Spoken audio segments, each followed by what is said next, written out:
ছাত্ৰ ছাত্ৰীসকল আমি আজি এটা পাঠ আৰম্ভ কৰিবলৈ ওলাইছো পাঠ নম্বৰ হৈছে 4 এই পাঠটোত আমি কিহৰ বিষয়ে আলোচনা কৰিব লাগিব ৰেখা আৰু কোণৰ বিষয়ে হয়নে ৰেখা কি হয় আৰু কোণ কি হয় তোমালোকে আগতে কিছুমান ধাৰণা পাইছিলা যেনেকৈ বিন্দুৰ ধাৰণা পাইছিলা ৰেখাৰ ধাৰণা পাইছিলা ৰশ্মি আদিৰ ধাৰণাসমূহ তোমালোকে আগতে পাইছিলা ঠিক আছে কিন্তু আমি বিন্দুৰ পৰা আৰম্ভ কৰিম এটা বিন্দু যেতিয়া মই দিও এটো এটা যদি বিন্দু দিছো বা এটো এটা বিন্দু দিছো বা এটো এটা বিন্দু দিছো এই বিন্দুটোৰ কোনো কি নাথাকে দিশ নাথাকে বা কোনো ধৰণৰ প্ৰস্থ নাথাকে ধৰি লোৱা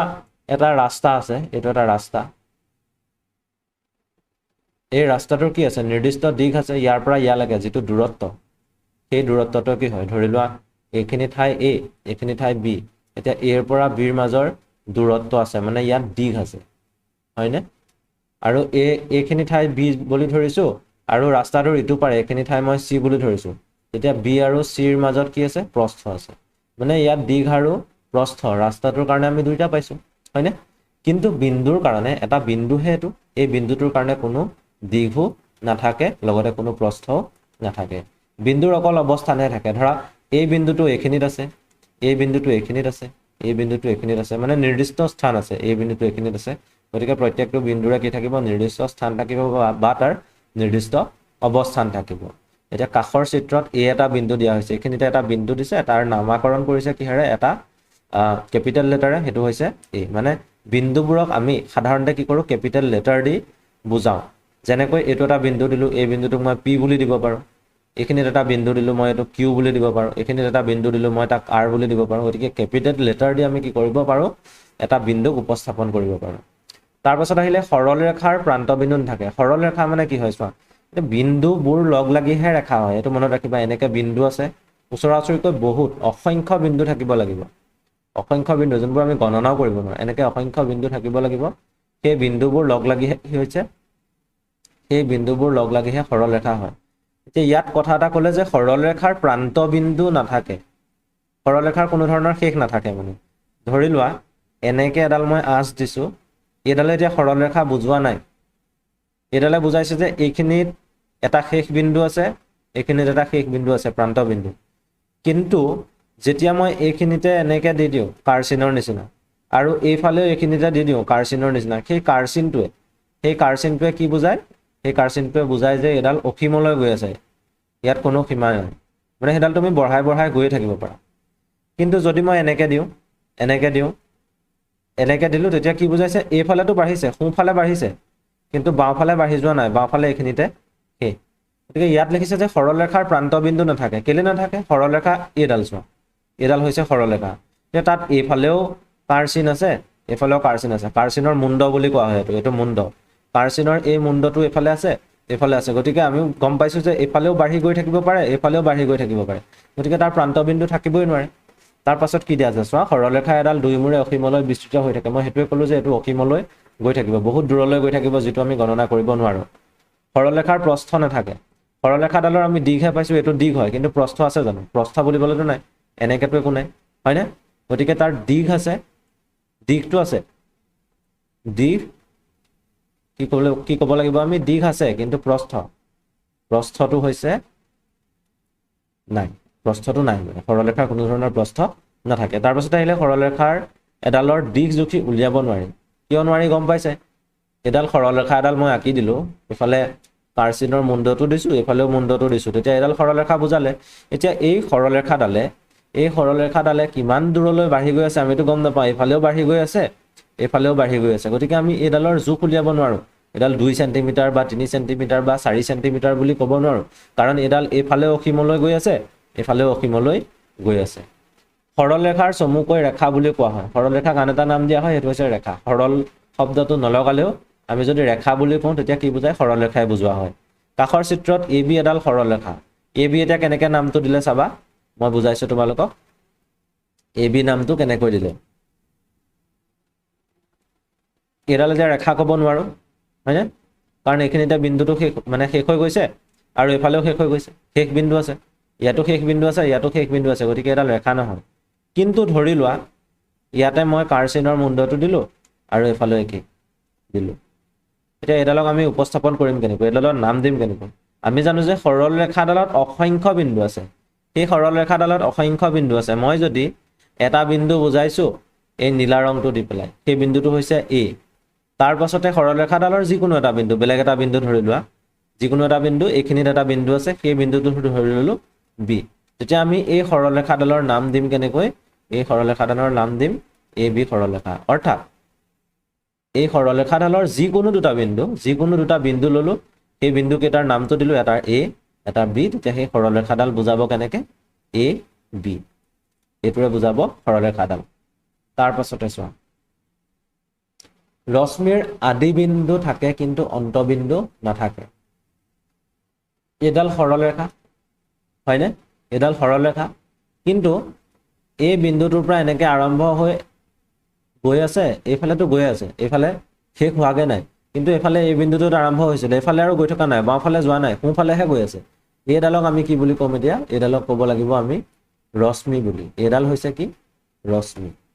এতিয়া ইয়াত কি কৈছে চোৱা ইয়াৰ আদি বিন্দু থাকে কিন্তু অন্তবিন্দু নাথাকে আদি বিন্দু এইটো হয় ন এইটো আদি বিন্দু য'ৰ পৰা আৰম্ভ হৈছে অন্তবিন্দু এইফালে ক'ব পাৰিম জানো কাৰচিনৰ মুণ্ডটো দিয়াৰ লগে লগে কি বুজিলো যে এইটো এইফালে বাঢ়ি গৈ আছে যদি এইফালে বাঢ়ি গৈ আছে তেতিয়াহ'লে আমি ক'ব পাৰিম জানো ইয়াৰ অন্তবিন্দু আছে বুলি গতিকে অন্তবিন্দু আছে বুলি ক'ব নোৱাৰো সেইকাৰণে ইয়াত কোৱা হৈছে যে ইয়াৰ আদি বিন্দু থাকে কিন্তু অন্তবিন্দু নাথাকে ধৰি লোৱা এইডাল ৰশ্মি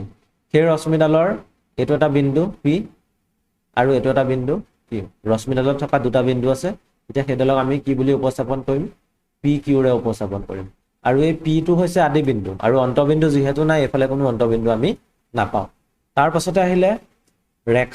ৰেখাখণ্ডৰ দুটা প্ৰান্তবিন্দু থাকে ৰেখাখণ্ড এতিয়া ৰেখাখণ্ড মানে এইডাল মই এনেকৈ যদি দি দিওঁ এইডালে কি বুজাব ৰেখাখণ্ড বুজাব এইখিনিত এটা বিন্দু আছে এইখিনিত এটা বিন্দু আছে এতিয়া এই বিন্দুটো মই ধৰি ললো বি এই বিন্দুটো ধৰি ললো মই এ এতিয়া এ বিন্দুৰ পৰা এইফালে আকৌ বাঢ়ি গৈ থকা নাই নহয় আকৌ বি বিন্দুৰ পৰা এইফালেও বাঢ়ি গৈ থকা নাই গতিকে এইডাল কি হৈছে এডাল ৰেখাখণ্ড ৰেখাডালৰ এটা খণ্ড এটা ভাগ মাত্ৰ সেই ভাগটোৰ দুটা কি আছে প্ৰান্তবিন্দু আছে এটা প্ৰান্তবিন্দু এইটো এটা প্ৰান্তবিন্দু এইটো এইটো যদি এ হয় তেতিয়াহ'লে এ প্ৰান্তবিন্দু এইটো হ'ব আৰু এইটো যদি বি হয় তেতিয়া বি প্ৰান্তবিন্দু এইটো হ'ব আৰু এই ৰেখা খণ্ডডালক আমি কেনেকৈ উপস্থাপন কৰিম ৰেখা খণ্ডডালক উপস্থাপন কৰিম আমি এনেকৈ এ আৰু বি একেলগে লিখিম তেতিয়া এইটোৱে কি বুজাব এইটোৱে বুজাব আমাৰ সেই ৰেখাখণ্ডডাল তাৰ পাছতে আহিলে 5 নম্বৰ পইণ্ট এটা বিন্দুৰ মাজেৰে অসংখ্য ৰেখা আঁকিব পাৰি বাৰু এইটো কথা কোৱাৰ আগতে 5 নম্বৰ পইণ্টটো কোৱাৰ আগতে মই ৰেখাখণ্ড আৰু ৰশ্মি তিনিটাৰ কথা কৈছোঁ এইডাল চাবা এনেকৈ যদি দিওঁ কাৰচিনৰ মুণ্ডকেইটা দি দিছোঁ এইডালে কি বুজাব এইডালে বুজাব ৰেখা বা সৰলৰেখা হয়নে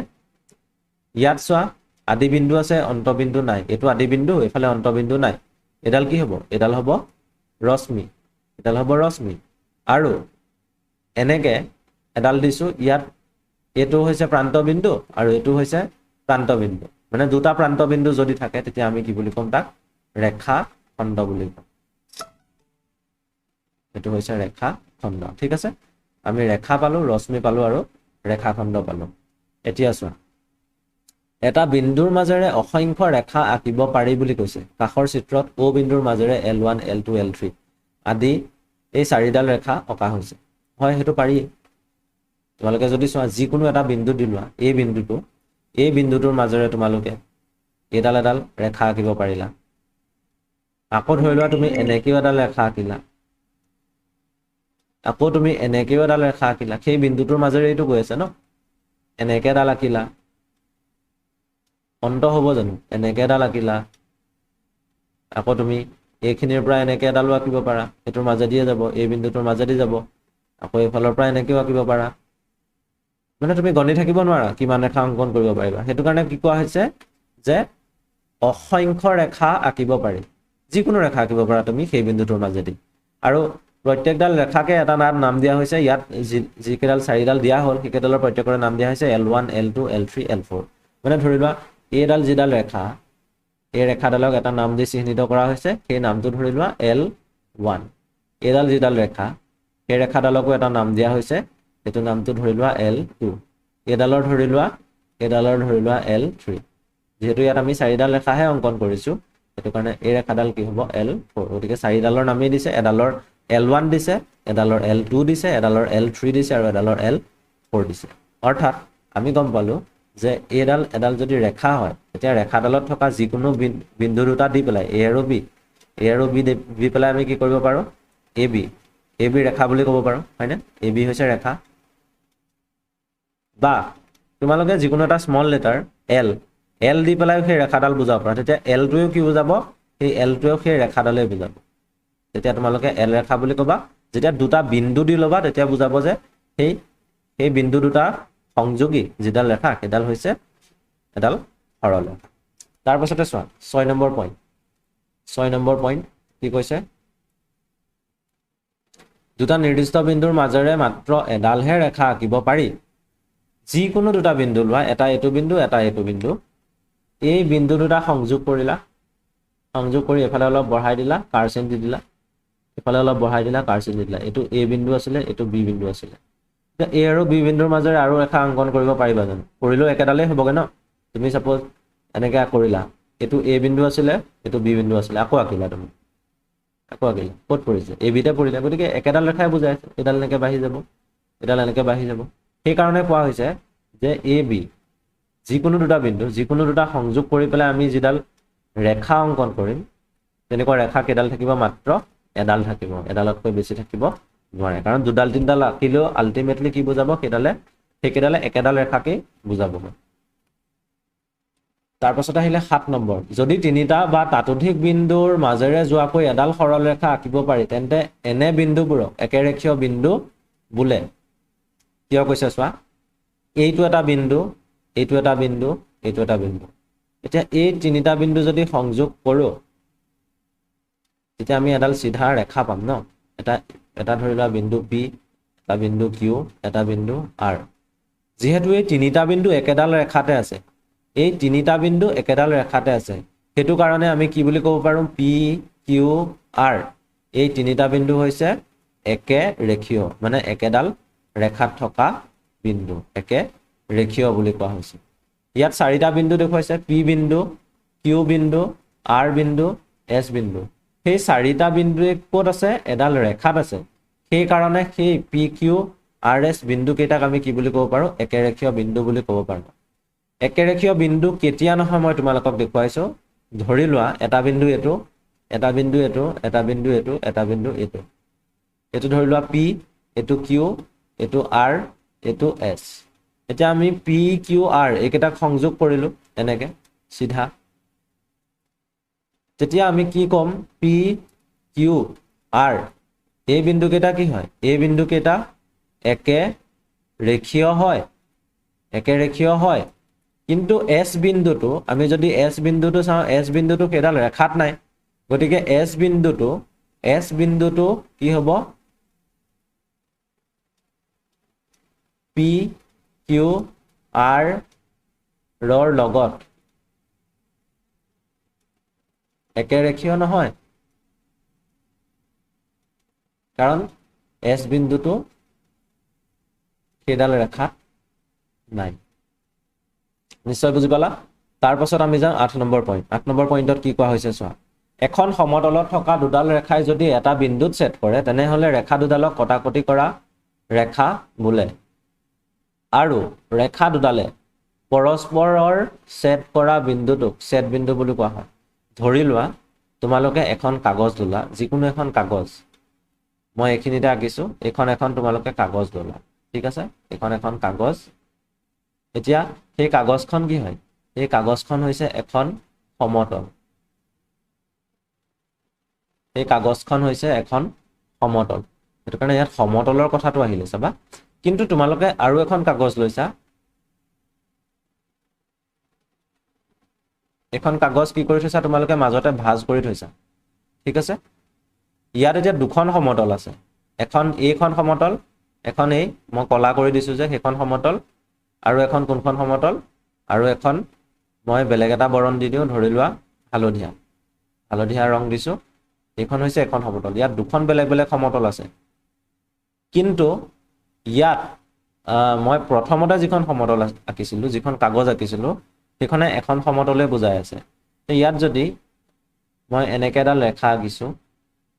এনেকৈ এডাল ৰেখা আঁকিছোঁ একেখন সমতলত থকা এই দুডাল ৰেখা ন এই দুডাল ৰেখাই কি কৰিছে এটা বিন্দুত ছেট কৰিছে ধৰি লোৱা সেই বিন্দুটো O এতিয়া সেই ৰেখা কেইডালে যিহেতু এটা বিন্দুত ছেট কৰিলে সেইটো কাৰণে সেই ৰেখা দুডালক আমি কি বুলি ক'ব পাৰোঁ কটাকটি কৰা ৰেখা বুলি ক'ব পাৰোঁ বা ইংৰাজীত কি বুলি কোৱা হয় ইণ্টাৰসেক্টিং লাইনছ বুলি কোৱা হয় আৰু ৰেখা দুডালে যিটো বিন্দুত ছেট কৰিছে সেই বিন্দুটোক কি বুলি কোৱা হ'ব ছেট বিন্দু বুলি কোৱা হ'ব ছেট বিন্দু বুলি কোৱা হ'ব গতিকে এই সমতলখনত দুডাল ৰেখা আছিলে এডাল এডাল ৰেখা আৰু এডাল এডাল ৰেখা সেই দুইডাল ৰেখাই কি কৰিছে O বিন্দুটোত যেহেতু ছেট কৰিছে সেইটো কাৰণে সেই O বিন্দুটো কি হ'ব O টো হৈছে সেই ৰেখা কেইডালৰ কাৰণে ছেট বিন্দু তাৰ পাছতে ইয়াতে কোৱা হৈছে AB আৰু CD ৰেখা দুডালে O বিন্দুত ছেট কৰিছে গতিকে AB আৰু CD দুডাল কটাকটি কৰা ৰেখা আৰু O ইহঁতৰ ছেট বিন্দু হেতুৱে ইয়াত AB এডাল ৰেখা দিছে AB এডাল ৰেখা দেখা পাইছা CD এডাল ৰেখা দেখা পাইছা সেই ৰেখা দুডাল একেখন সমতলত আছে আৰু সেই ৰেখা কেইডালে O বিন্দুটোত কি কৰিছে ছেট কৰিছে গতিকে O টো হৈছে কি সেই ৰেখা কেইডালৰ কাৰণে ছেদ বিন্দু আৰু AB আৰু CD যি কেইডাল ৰেখা সেই ৰেখা কেইডালক কি বুলি কোৱা হৈছে কটাকটি কৰা ৰেখা বুলি কোৱা হৈছে তাৰ পাছতে আহিলে যদি এখন সমতলত থকা দুডাল ৰেখা অসীমলৈ বঢ়াই দিলেও ক'তো কটাকটি নকৰে একেখন সমতলতে থাকিব লাগিব এখন কাগজ লৈ লোৱা কাগজখনত তোমালোকে এডাল এডাল ৰেখা আঁকিছা এডাল এডাল ৰেখা আঁকিছা ঠিক আছে এতিয়া সেই ৰেখা দুডাল যদি মই এডাল এফালে বঢ়াই দিওঁ এডাল এফালে বঢ়াই দিওঁ আৰু ইডাল ৰেখাও এফালে বঢ়াই দিওঁ এডালক মই ধৰি ললো A B এডালক ধৰি ললো মই C D ৰেখা এতিয়া AB ৰেখাডাল মই সোঁহাতেও বঢ়াই দিছোঁ বাওঁহাতেও বঢ়াই দিছোঁ আকৌ CD ৰেখাডালো সোঁহাতে বঢ়াই দিছোঁ বাওঁহাতে বঢ়াই দিছোঁ আৰু সেই ৰেখা দুডাল একেখন সমতলতো আছে গতিকে কি হ'ব কথাটো এই ৰেখা কেইডালে যিহেতু কটাকটি নকৰে ইডালে সিডালক সেইটো কাৰণে সিহঁতক কি বুলি কোৱা হৈছে সমান্তৰাল মানে ৰেখা কেইডালৰ মাজৰ অন্তৰালটো সমান এইখিনিত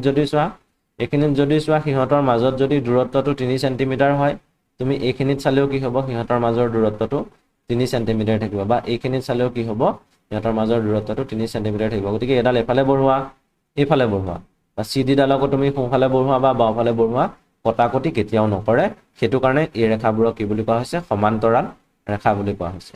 দুডাল সমান্তৰাল ৰেখাৰ মাজৰ দূৰত্ব সদায় সমান সেইটোকে কোৱা হৈছে মই যে কৈছো ইয়াত 3 সেন্টিমিটাৰ হলে ইয়াতো 3 সেন্টিমিটাৰ হ'ব ইয়াতো 3 সেন্টিমিটাৰ হ'ব গতিকে এই ৰেখা কেইডালে কেতিয়াও কটাকটি কৰিব নোৱাৰে মই যদি দুডাল ৰেখা এনেকৈ আঁকো এডাল এনেকৈ আঁকিলো এডাল এনেকৈ আঁকিলো এখন সমতলতে আছে এতিয়া এডাল ৰেখা এফালে যদি বঢ়াই দিওঁ তেতিয়াহ'লে এইখিনি বিন্দুত এইটো বিন্দুত ছেট কৰিব ন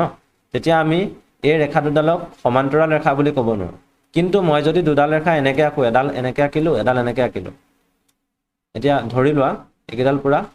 ইহঁতৰ মাজৰ দূৰত্বটো সমান প্ৰত্যেকটো বিন্দুতে দূৰত্বটো ইয়াত সমান এডাল বঢ়াই দিছোঁ কটাকটি নকৰে এফালে বাওঁহালেও বঢ়াই দিলোঁ এফালেও বঢ়াই দিলোঁ কটাকটি নকৰে যদি নকৰে তেতিয়াহ'লে সিহঁতক আমি কি বুলি ক'ম পেৰেলেল লাইন বা সমান্তৰাল ৰেখা বুলি ক'ম আৰু কাষৰ চিত্ৰত AB আৰু CD বুজি পাইছে AB আৰু CD কি কৈছে AB ৰেখাডাল আৰু CD ৰেখাডাল সেই ৰেখা কেইডাল হৈছে সমান্তৰাল ৰেখা এতিয়া আমি আহিম কোণৰ ধাৰণালৈ কোণ মানে কি হৈছে বা কোণৰ বিষয়ে আগতে তোমালোকে পাইছা আলোচনা কৰা হৈছে বুলি কোৱাই হৈছে এই কথাত কোণ সম্পৰ্কীয় কিছু কথা আলোচনা কৰিব লাগিব এতিয়া চোৱা দুটা ৰশ্মিৰ আদি বিন্দু একেটাই হ'লে দুডাল ৰশ্মি যদি থাকে আৰু সেই ৰশ্মি কেইডালৰ আদি বিন্দু যদি একেটাই হয় তেতিয়াহ'লে সেই ৰশ্মি কেইডালে কি উৎপন্ন কৰিব এটা কোণ উৎপন্ন কৰিব যেনেকৈ ধৰি লোৱা এডাল ৰশ্মি আছিলে OA O টো হৈছে আদি বিন্দু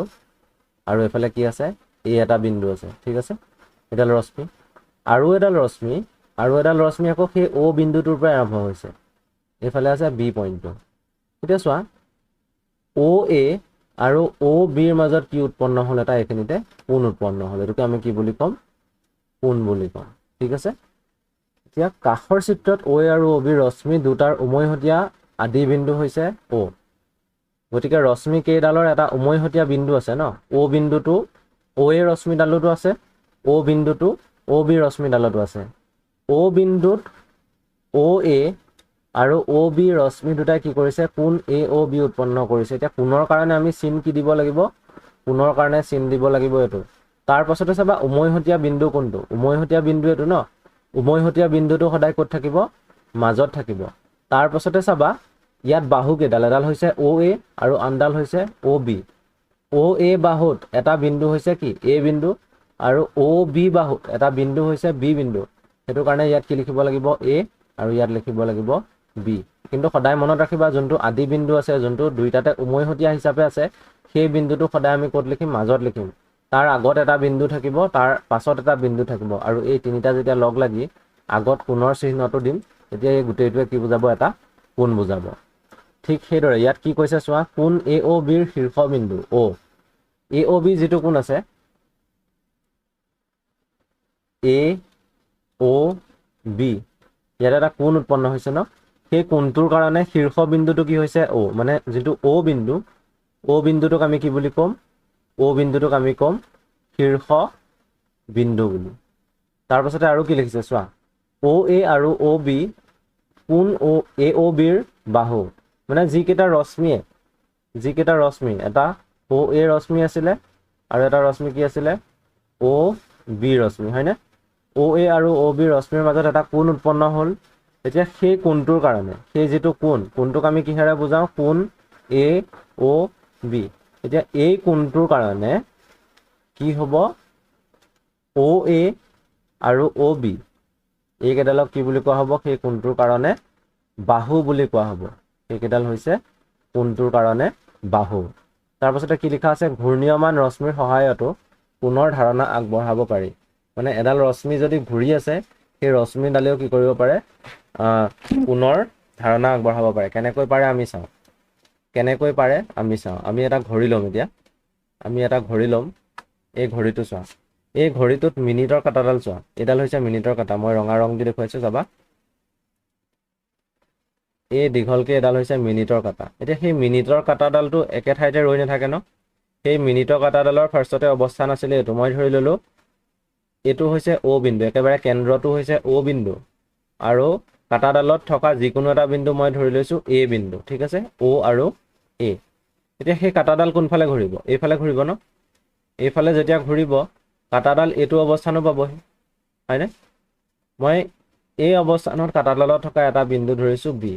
এতিয়া এইটো আছিলে প্ৰাৰম্ভিক অৱস্থান কাঁটাডালৰ, আৰু এইটো হৈছে অন্তিম অৱস্থান। প্ৰাৰম্ভিক অৱস্থান আৰু অন্তিম অৱস্থানৰ মাজত যদি চোৱা, তোমালোকে এটা কোণ দেখা পাবা, হয়নে? এটা কোণ উৎপন্ন কৰিছে,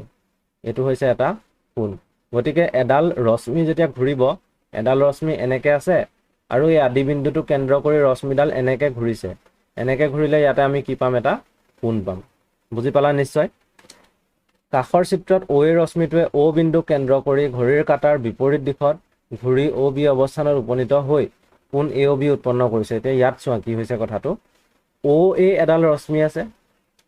ঘড়ীৰ কাঁটাৰ দিশ কোনটো, ঘড়ীৰ কাঁটাবোৰ এনেকে ঘূৰে, হয়নে? এনেকেহে ঘূৰে, এইটো দিশতহে ঘূৰে। কাঁটাডাল এনেকে আছে, সেই কাঁটাডাল এইটো দিশতহে যায়, সেইটো দিশ হৈছে এনেকে যদি থাকে, এনেকে যদি ঘূৰে, তেতিয়া কি ক'ম আমি, ঘড়ীৰ কাঁটাৰ দিশ। কিন্তু এডাল ৰশ্মি ওলোটাকে ঘূৰিছে, এইটো দিশত ৰশ্মিডাল নাই ঘূৰা, ৰশ্মিডাল ঘূৰিছে এইটো দিশত, তেতিয়া আমি তাক কি বুলি ক'ম, ঘড়ীৰ কাঁটাৰ বিপৰীত দিশত ঘূৰিছে বুলি ক'ম। এতিয়া আমাৰ এই চিত্ৰটো কি দিছে, ঘড়ীৰ কাঁটাৰ বিপৰীত দিশত ঘূৰিছে, মানে অ এ যিডাল ৰশ্মি তোমালোকে দেখা পাইছা, সেই ৰশ্মিডাল ঘড়ীৰ কাঁটাৰ বিপৰীত দিশত এনেকে ঘূৰিছে, এনেকে ঘূৰি পেলাই কি অৱস্থান পাইছেগে, অ বি অৱস্থান পাইছেগে। এতিয়া যদি চোৱা, ইয়াত এটা কোণ উৎপন্ন হ'ল, হয়নে? ৰশ্মি কেইডাল যদি আমি এনেকে আকোঁ, অ, এইফালে এ আৰু এইফালে বি, তেতিয়া সেই ৰশ্মি দুডালৰ মাজত এটা কোণ উৎপন্ন হৈছে। সেই কোণটোক আমি নাম দিব লাগিব, সেই কোণটোৰ শীৰ্ষবিন্দু, যোনটো শীৰ্ষবিন্দু আছে, সেই শীৰ্ষবিন্দুটো আমি ক'ত লিখিম, মাজত লিখিম, কোণৰ চিহ্নটো দিলোঁ। তাৰপাছতে সেই শীৰ্ষবিন্দুটোৰ লগত জড়িত যিকেইডাল ৰশ্মি আছিলে অ এ আৰু অ বি, অ এ ৰশ্মিত থকা এটা বিন্দু হৈছে এ বিন্দু, সেইটো কাৰণে মই ইয়াত এ দি দিলোঁ। আকৌ অ বি ৰশ্মিডালত থকা এটা বিন্দু হৈছে বি বিন্দু, ইয়াত মই কি দি দিম, বি দি দিম। যদি আমি সেইটো এনেকেও লিখোঁ, অ'টো মাজত দিলোঁ, বিটো আগত দিলোঁ, এটো পাছত দিলোঁ, তেতিয়াও কিন্তু ভুল নহয়, তেতিয়াও শুদ্ধ হ'ব। কোণ বি অ এ বা কোণ এ অ বি সেইকেইটা একেটাই হয়। তাৰ পাছত চোৱা, এতিয়া কথাটো আহিলে ধনাত্মক কোণ আৰু ঋণাত্মক কোণৰ কথা। কোনবোৰ কোণক আমি ধনাত্মক কোণ কওঁ আৰু কোনবোৰ কোণক ঋণাত্মক কোণ কওঁ। তোমালোকে চাবা ভালকৈ, অ পি এডাল ৰশ্মি এইটো দিশত আছে, সেই ৰশ্মিডাল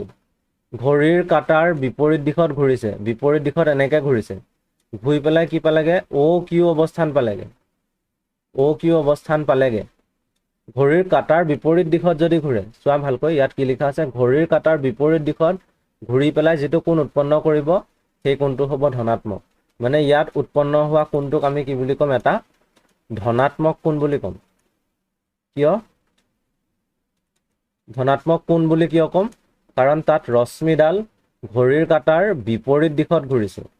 কিন্তু ইয়াত চোৱা, ইয়াত XY ৰশ্মিডাল আছিলে, সেই ৰশ্মিডাল ঘড়ীৰ কাটাৰ দিশত ঘূৰিছে। এনেকৈ ঘড়ীৰ কাটাৰ দিশত ঘূৰি এইটো অৱস্থান পাইছেগৈ। এইটো X, এফালে Y আছিলে আৰু ইয়াত Z, হয়নে? গতিকে ইয়াতো এটা কোণ উৎপন্ন হৈছে। সেই কোণটো হৈছে, মাজত X থাকিব শীৰ্ষবিন্দুটো, ইয়াত তুমি Y দিব পাৰা, ইয়াত দিব পাৰা Z। এতিয়া এই যিটো কোণ উৎপন্ন কৰিলে সেই কোণটো কি হ'ব, এটা ঋণাত্মক কোণ। সেইটো হ'ব ঋণাত্মক। কিয় হ'ল, কাৰণ ঘড়ীৰ কাটাৰ দিশত ঘূৰিছে। এইটো হৈছে ঋণাত্মক কোণ। আৰু এইফালে যিটো কোণ POQ, কোণ POQ উৎপন্ন হৈছিলে সেই কোণটো হৈছে ধনাত্মক কোণ। মানে আমি এটা কথা বুজিলো যে ঘড়ীৰ কাটাৰ বিপৰীত দিশত যদি ঘূৰে তেতিয়াহ'লে হ'ব ধনাত্মক কোণ, আৰু যদি ঘড়ীৰ কাটাৰ দিশতেই ঘূৰে তেতিয়া কোণটো কি হ'ব, ঋণাত্মক কোণ। নিশ্চয় বুজি পালা। QOP বা POQ একেটাই হয়। এই QOP বা POQ কি হ'ব, এটা ধনাত্মক কোণ। মই ক'লোৱে তোমালোকক, বুজি পালা নিশ্চয়। তাৰপাছত আহিলে YXZ কোণটো কি হ'ব, এটা ঋণাত্মক কোণ। কিয়, কাৰণ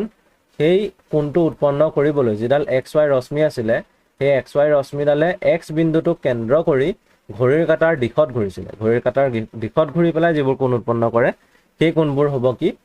সেই কোণবোৰ হ'ব ঋণাত্মক কোণ।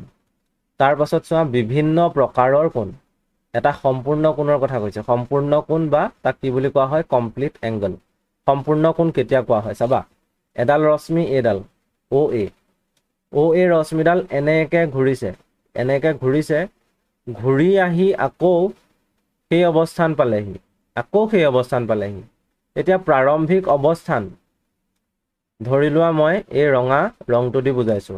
আৰু অন্তিম অৱস্থান কি হ'ব, মই বেলেগ এটা ৰং দি বুজাইছো, কলা ৰং দি। ঠিক আছে। এতিয়া ৰঙা ৰং আৰু কলা ৰঙৰ ৰশ্মি কেইডালৰ মাজৰ কোণটো যদি চাওঁ, এনেকৈ ঘূৰি আহি পেলাইহে পাইছেহি। গতিকে সেই কোণটো কি হ'ব, এটা সম্পূৰ্ণ কোণ। মানে এডাল ৰশ্মি আছে, সেই ৰশ্মিডালে তাৰ আদি বিন্দুটোক কেন্দ্ৰ কৰি এপাক ঘূৰি আহি যেতিয়া আগৰ অৱস্থান পাবহি, তেতিয়া যিটো কোণ উৎপন্ন কৰিলে সেই কোণটোক আমি কি বুলি ক'ম, সেই কোণটোক আমি ক'ম সম্পূৰ্ণ কোণ বুলি। ঘড়ীৰ কাটাৰ দিশতে চাব পাৰা, ইয়াতে ধৰি লোৱা এইটো ঘড়ী, সেই ঘড়ীটোত এইখিনিত কি থাকিব, 12, তাৰপিছতে 1, 2, এইখিনিত 3 থাকে, 4, 5, 6 থাকিব, হয়নে? তাৰপাছত 7, 8, 9, 10, 11 আৰু কি হ'ব, ইয়াত 12। এতিয়া কথাটো কি হ'ল চাবা, ঘড়ীৰ কাটাডাল ইয়াত আছিলে,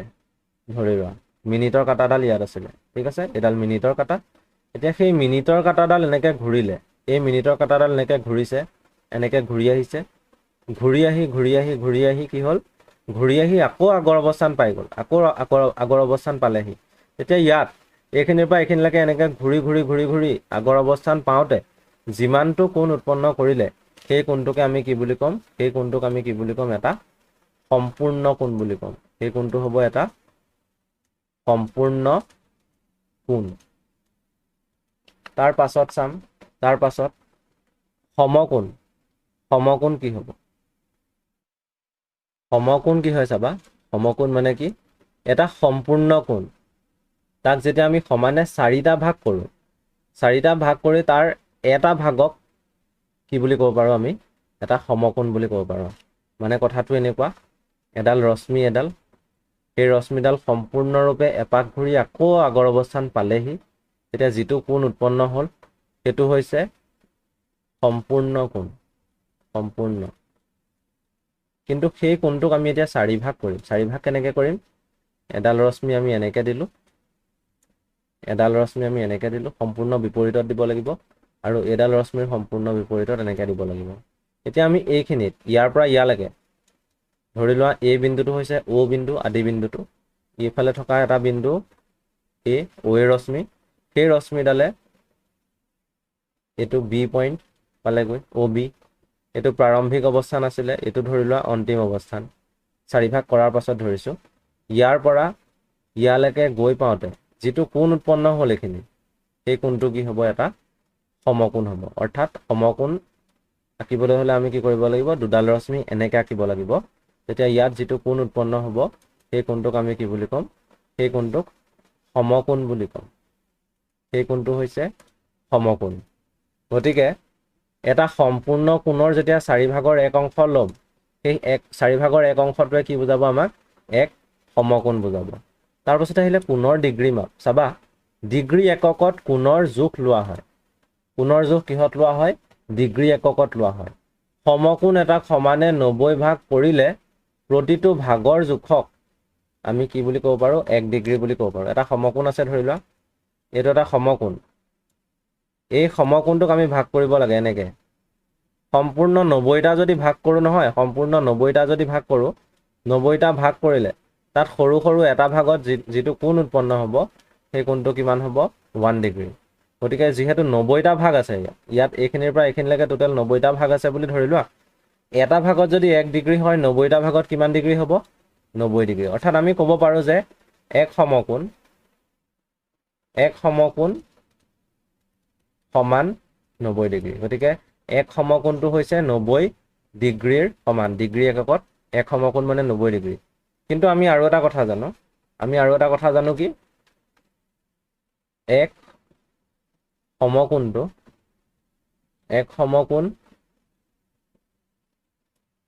4 ভাগৰ এভাগ কাৰ হয় সম্পূৰ্ণ কোণৰ হয়নে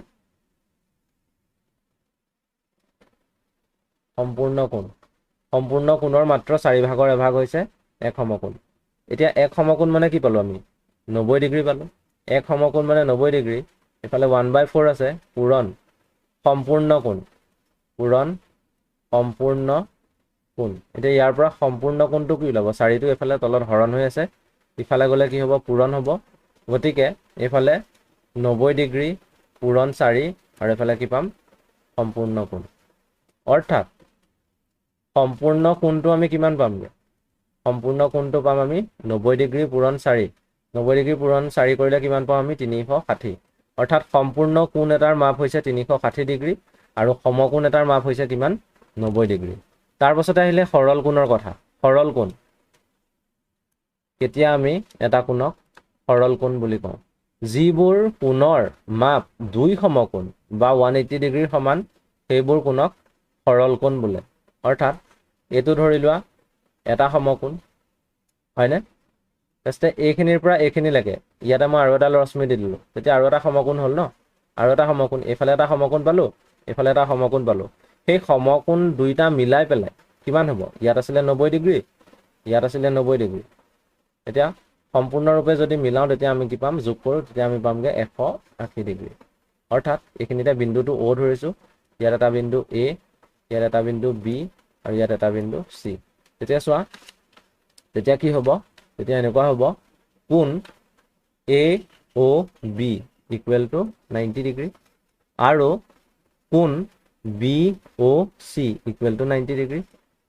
গতিকে কোণ AOC একেটা মিলাই কিমান হ'ব কোণ AOC একেটা মিলাই হ'ব 180 ডিগ্ৰী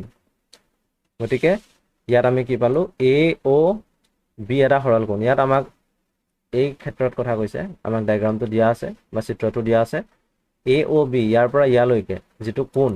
এই কোণটো কিমান হৈছে 180 ডিগ্ৰী তাৰ পাছত আহিলে সূক্ষ্ম কোণবোৰ কি হয় সূক্ষ্ম কোণবোৰ 90 ডিগ্ৰীতকৈ সৰু হয় আৰু কাটকৈ ডাঙৰ হয় 0 ডিগ্ৰীতকৈ ডাঙৰ হয় মানে কথাটো এনেকুৱা এটো হৈছে সমকোণ হয়নে এটো সমকোণ যেতিয়া দুইডাল ৰশ্মি এনেকুৱা ধৰণৰ হ'ব তেতিয়া ইয়াত যেটো কোণ হ'ব হেতু হৈছে সূক্ষ্ম কোণ মানে কোণটোৰ মাপ যদি 1 ডিগ্ৰী হয় 2 ডিগ্ৰী হয় 30 ডিগ্ৰী হয় 89 ডিগ্ৰী হয় সেই কোণবোৰক আমি কি বুলি ক'ব লাগিব সেই কোণবোৰক আমি সূক্ষ্ম কোণ বুলি ক'ব লাগিব বা ইংৰাজীত আমি কি বুলি ক'ম একিউট এংগল বুলি ক'ম ইয়াত কোণ ABC = 30 ডিগ্ৰী দিয়া আছে এটো চোৱা কোণ ABC = 30 ডিগ্ৰী যদি 30 ডিগ্ৰী হয় বা 30 ডিগ্ৰী হয় তেতিয়া হলে সেই কোণটো কি হ'ব এটা সূক্ষ্ম কোণ হ'ব আৰু স্থূল কোণৰ ক্ষেত্ৰত কি হয় এটা কোণৰ মাপ 90 ডিগ্ৰীতকৈ বেছি আৰু 180 ডিগ্ৰীতকৈ কম 90 ডিগ্ৰীতকৈ বেছি মানে এইটো হৈছে 90 ডিগ্ৰী 90 ডিগ্ৰীতকৈ বেছি হ'বলৈ হ'লে এই ৰশ্মিডাল আৰু অলপ এইফালে যাব লাগিব তেতিয়া কি হ'ব এনেকুৱা ধৰণৰ হ'ব ইয়াত যিটো কোণ উৎপন্ন হ'ল সেই কোণটো কি হ'ব এটা স্থূল কোণ ইয়াত দেখাই পাইছা তোমালোকে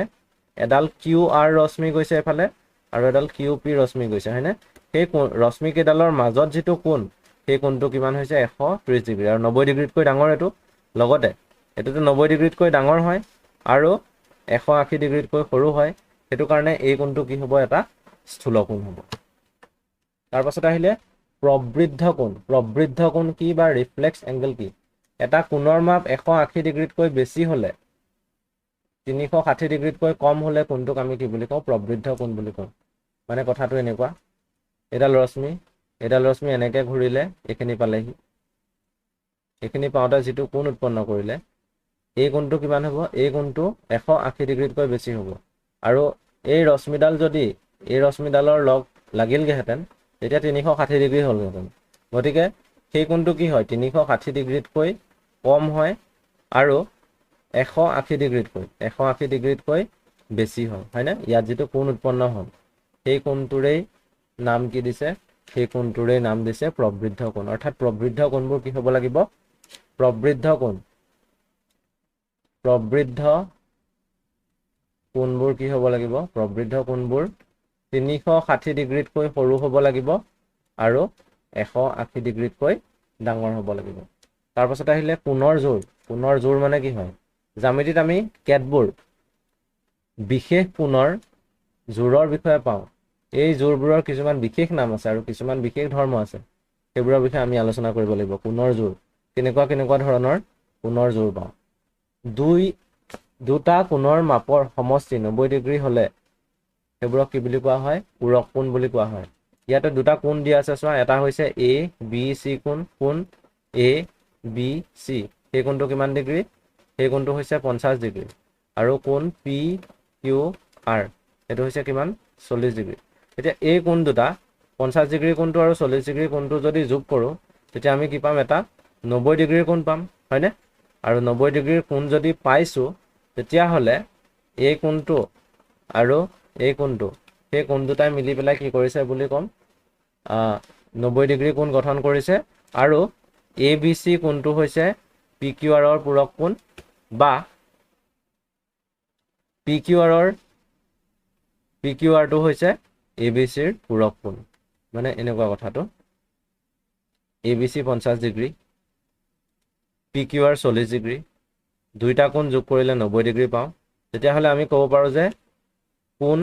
ABC কোণ PQR ৰ পূৰক কোণ আৰু কোণ PQR কোণ ABC ৰ পূৰক কোণ ইটো হিটোৰ কি হয় ওলোটা মানে ABC ৰ লগত যদি PQR যোগ কৰিলে আমি 90 ডিগ্ৰী পাওঁ তেতিয়াহ'লে PQR টো হ'ব ABC ৰ পূৰক কোণ আকৌ একে কথা PQR ৰ লগত যদি আমি ABC যোগ কৰোঁ তেতিয়া আমি 90 ডিগ্ৰী পাওঁ তেতিয়াহ'লে PQR ৰ পূৰক কোণ কি হ'ব কোণ ABC তাৰপাছত আহিলে সম্পূৰক কোণ মানে কি দুটা কোণৰ মাপৰ সমষ্টি যদি 180 ডিগ্ৰী হয় 90 ডিগ্ৰী হ'লে পূৰক আৰু 180 ডিগ্ৰী হ'লে কি হ'ব সম্পূৰক হ'ব মানে এটা কোণ যদি 120 ডিগ্ৰীৰ হয় আৰু এটা কোণ যদি 60 ডিগ্ৰীৰ হয় তোমালোকৰ কিতাপত দি থোৱা আছে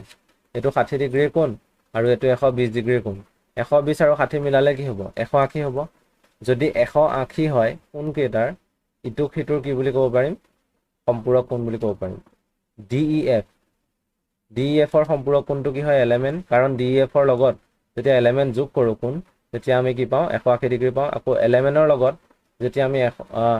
DEF যোগ কৰোঁ তেতিয়া আমি কি পাওঁ 180 ডিগ্ৰী পাওঁ হেতু কাৰণে এলিমেন্টৰ সম্পূৰক কোণো কি হ'ব কোণ DEF তাৰপিছত আহিলে সন্নিহিত কোণ মানে কি এখন সমতলত থকা দুটা কোণক সন্নিহিত বুলি কোৱা হয় যদিহে ইহঁতৰ এটা উমৈহতীয়া শীৰ্ষবিন্দু থাকে দুটা কোণ আছে ন এটা হৈছে BOC কোণ BOC আৰু এটা আছে কোণ AOB ইহঁতৰ উমৈহতীয়া শীৰ্ষবিন্দু আছে এটা উমৈহতীয়া বাহু থাকে উমৈহতীয়া বাহু আছে OB উমৈহতীয়া শীৰ্ষবিন্দু হৈছে O আৰু সিহঁতৰ আন বাহু দুটা উমৈহতীয়া বাহুটোৰ পৰস্পৰ বিপৰীত ফালে থাকে মানে OB যিটো বাহু পাইছো সেই বাহুটোৰ বিপৰীত ফালে থাকিব এটা যদি সোঁফালে এফালে আছে এটা বাহু কোনফালে আছে বাওঁফালে আছে তেতিয়াহ'লে কি হ'ব এইটো কোণ আৰু এইটো কোণ অৰ্থাৎ কোণ BOC আৰু কোণ AOB সিহঁতক আমি কি বুলি ক'ব পাৰো সন্নিহিত বুলি ক'ব পাৰো কাষৰ চিত্ৰত কোণ AOB আৰু কোণ COB ৰ উমৈহতীয়া শীৰ্ষবিন্দু হৈছে O ওটো হৈছে উমৈহতীয়া শীৰ্ষবিন্দু উমৈহতীয়া বাহু OB আৰু কোণ দুটাৰ আন বাহু দুটা ক্ৰমে OA আৰু OC উমৈহতীয়া বাহুটোৰ পৰস্পৰ বিপৰীত ফালে আছে মানে উমৈহতীয়া বাহুটো যদি OB হয় তেতিয়াহ'লে বাকি এটা বাহু কোনফালে থাকিব লাগিব এইফালে থাকিব লাগিব আৰু ইটো বাহু এইফালে থাকিব লাগিব তেতিয়াহে আমি কি বুলি ক'ব পাৰো তেতিয়াহে আমি ক'ব পাৰো সন্নিহিত কোণ বুলি গতিকে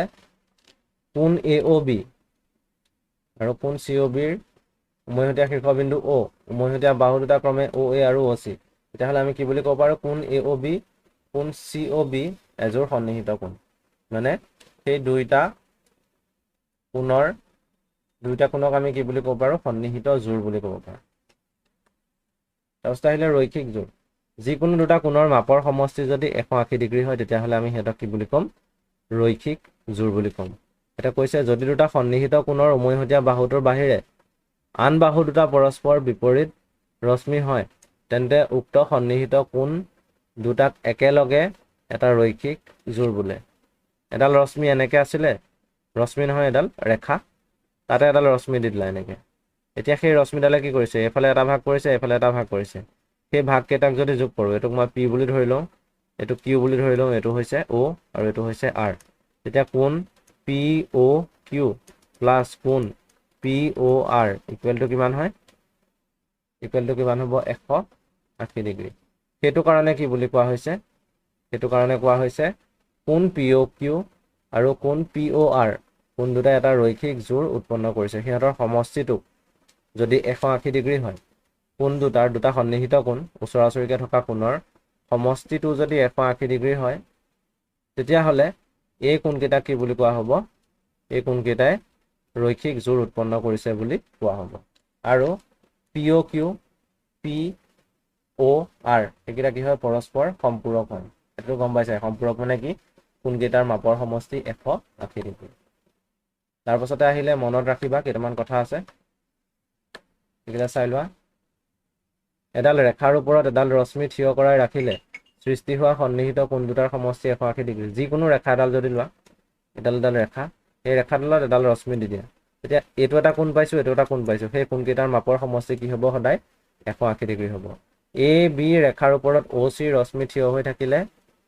AOC কোণ এটা পাইছো আৰু